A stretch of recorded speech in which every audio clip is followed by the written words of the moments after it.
Hello everyone, my name is Varun and welcome to my channel called All About Planning. In my previous video, I spoke about the changing context of airport planning, and in this video, I'm going to be talking about the environmental concerns related to airport planning.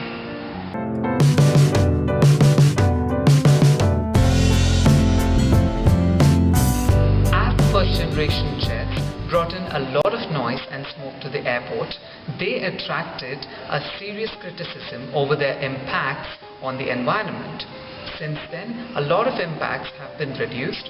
Meanwhile, a lot of environmental issues have come up.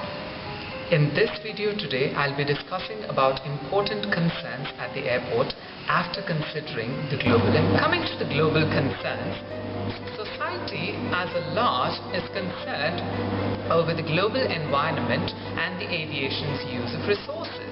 Many countries have regulations over environmental impacts and the unwanted products of transport. These regulations are based on Agenda 21, an action plan under the Earth Summit held in Rio in 1992. The threat to the biosphere has resulted in a plethora of regulations to control the impact over the global environment. The subsonic jets flying in the troposphere under the ozone layer is one of the important causes for the nitrous oxide. A NASA study had showed that these might result in the reduction of ozone layer by 15%. The ICAO's Committee on the Aviation Environment Protection is working on the high altitude emission limit. Another concern is the aircraft noise. The communities around the airports have become increasingly annoyed by the increase in the air transport. The industry's response to this was the noise certification of the new aircraft and later banning those which do not meet the requirements. The aircraft noise mainly results in annoyance rather than damage to health. The communities around the airports differ greatly in their population and their reaction to the noise.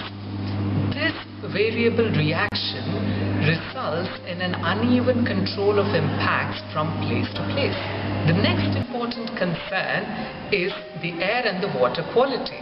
The air pollution causes the local concentration of toxins, and these toxins are carried to far-off places by the winds and cause acid rain damage to places which are far from the point of production. The contribution of aircrafts to the air pollution is highest at the airport due to the concentration of activities and the effects of the low engine power. There are certification requirements for the maximum pollutants per landing and takeoff cycles. There are large emissions caused due to the aircraft maintenance too. Taxiing aircraft now uses low power settings and no account is taken of engine start. The air traffic control patterns now allow the aircraft to taxi in less time. The odor is seen as a new impact these days. The groundwater contamination is also a really important concern. The individual firms within the industry is taking care of to meet the regulations related to the waste. The next important concern is the energy use. The 1950s and 1960s was the period of rapid aviation growth, where the energy was cheap and plentiful. After the 1973 oil crisis, many agencies created policies to minimize the use of energy at the airports. Now, most of the airports have some or the other form of energy policies. The next important concern is the ground traffic. When the traffic levels were just a few million passengers per year, the contribution of airports as traffic generators on the local and the regional transport system was not great. Later on, this contribution became very significant. The road traffic, which was bringing in the passengers, cargo, visitors and the workers, contributed a lot to emissions, and also the airport service vehicles added to it.